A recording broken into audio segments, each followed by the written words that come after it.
Shalom Bapak Ibu, sahabat Galilea yang diberkati oleh Tuhan Yesus. Apa kabar hari ini?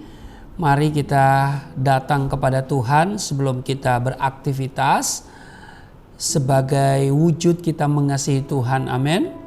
Dan tentu kita mendahulukan Tuhan. Carilah dahulu kerajaan Allah dan kebenarannya, maka Tuhan janji semuanya ditambahkan kepadamu. Amin. Mari kita siapkan diri, kita berdoa.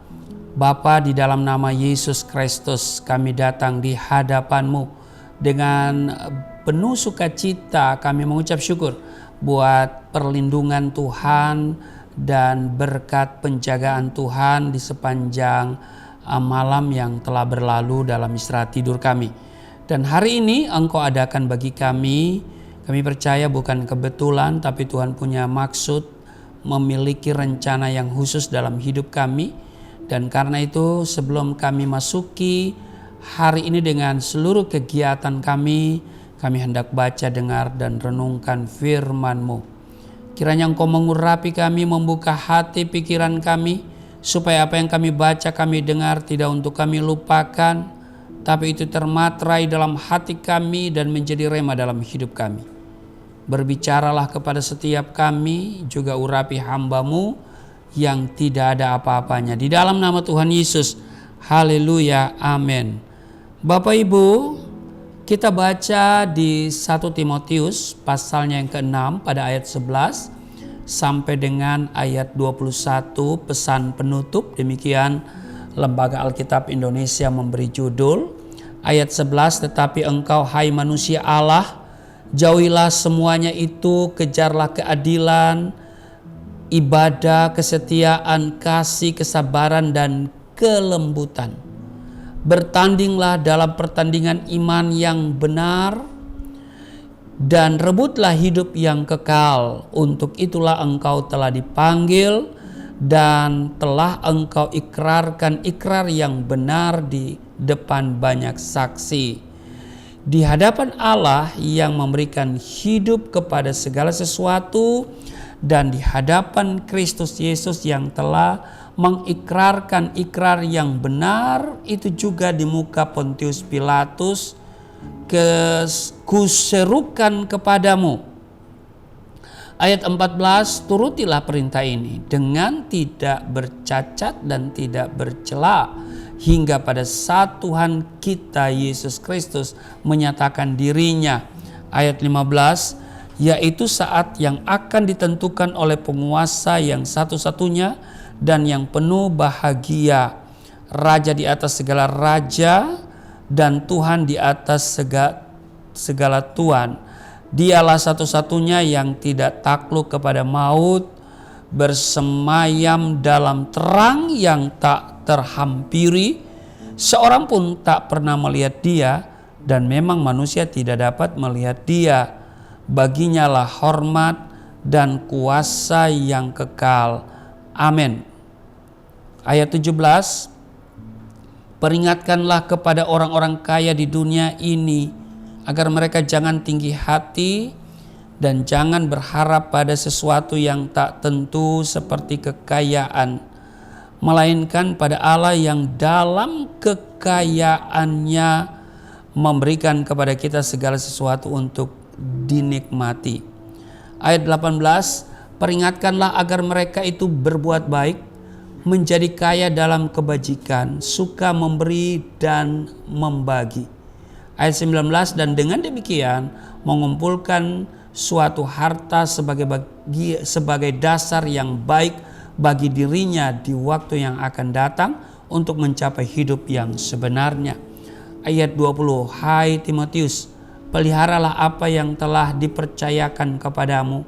Hindarilah omongan yang kosong dan yang tidak suci dan pertentangan-pertentangan yang berasal dari apa yang disebut pengetahuan.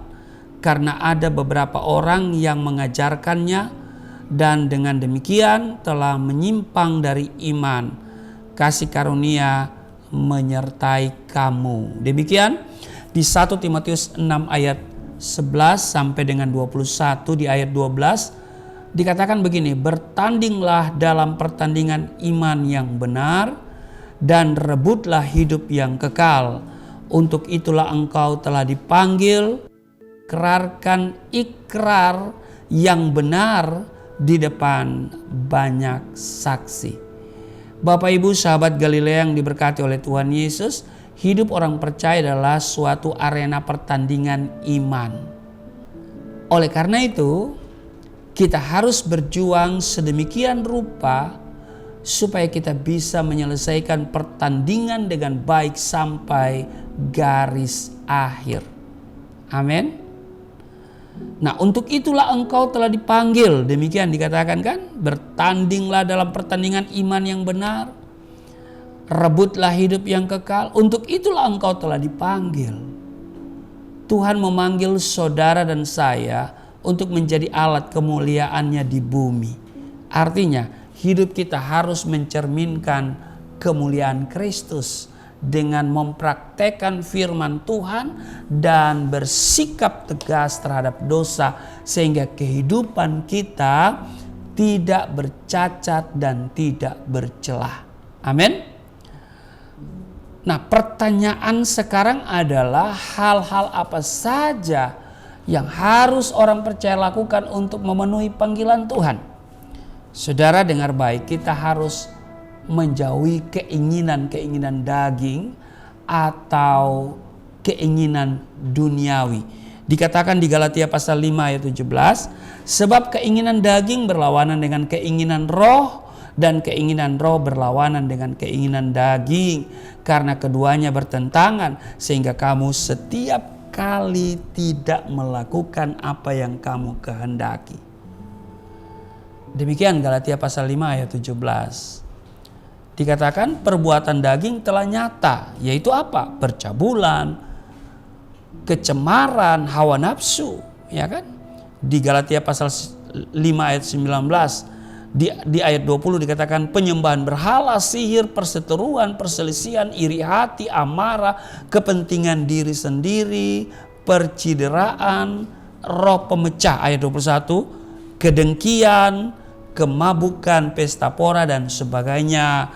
Terhadap semuanya itu kuperingatkan kamu. Jadi Rasul Paulus juga menasihati Timotius ya, agar mencukupkan diri dengan apa yang ada, tidak terfokus kepada materi atau hal-hal yang fana sifatnya. Sebab di zaman sekarang ini banyak orang menjadi silau dengan kemewahan dunia ini, sehingga yang mereka pikirkan hanyalah uang, dan uang serta harta kekayaan saja. Hal inilah yang akhirnya membuat orang menjadi tamak dan egois. Bayangkan korupsi 271 triliun. Wow. Pantas seorang yang salah satu pelakunya itu rumahnya begitu mewah, ya, hidupnya begitu glamor, ya, ternyata korupsi tidak tanggung-tanggung 271 triliun. Wow, saya aja hidup tanpa gaji, dapat uang 1 juta, aduh, sudah luar biasa, saudara. Membesarkan 5 anak ya. Saudara, kami hanya andalkan doa bukan duit. Tapi kalau orang punya uang sudah ratusan triliun ya, apa yang ada di hati mereka, di pikiran mereka ya? Mereka tidak menjadi puas, mereka menjadi tamak dan egois, ya kan? Agar panggilan Tuhan tergenapi dalam hidup kita, maka kita harus mengejar perkara-perkara rohani sedemikian rupa, ya kan? Dikatakan begini, ya, kejarlah keadilan, ibadah, kesetiaan, kasih, kesabaran, dan kelembutan. Amin. Itu di ayatnya yang ke-11 tadi yang kita baca di 1 Timotius pasal 6, ya saudara. Ya, Tetapi engkau hai manusia Allah, jauhilah semuanya itu, kejarlah keadilan, ibadah, kesetiaan, kasih, kesabaran, dan kelembutan. Jadi kita mengejar perkara-perkara rohani. Amin. Nah, mengejar perkara-perkara rohani itu sama artinya kita sedang mengumpulkan harta di surga. Amin. Karena hidup kekristenan adalah arena perlombaan iman, maka kita harus berjuang dan bertanding dengan sungguh-sungguh, tidak main-main. Karena tantangan yang ada di depan kita semakin hari semakin berat. Amin. Karena itu mari kita pikirkan perkara yang di atas, bukan yang ada di bumi ini. Amin. Tapi 271 triliun itu bagaimana banyaknya ya saudara. Aduh, coba dia belikan saya ruko ya, haleluya. Tapi kalau uang korupsi janganlah, ya kan.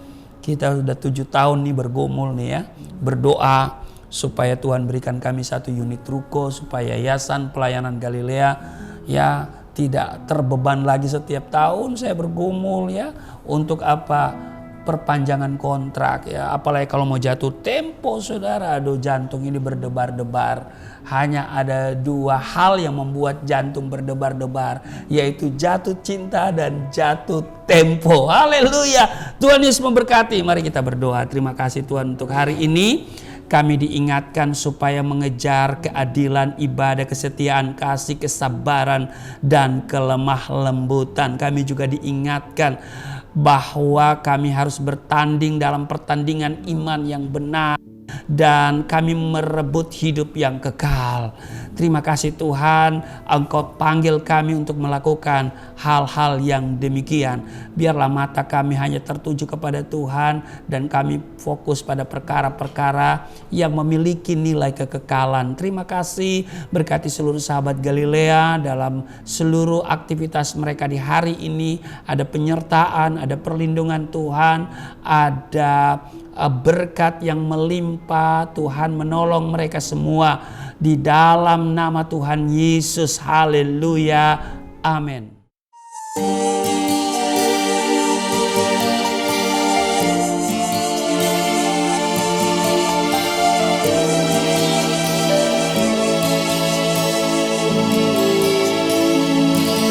Bapa kami yang di surga, dimuliakanlah nama-Mu. Datanglah kerajaan, jadilah kehendak-Mu di bumi seperti di surga.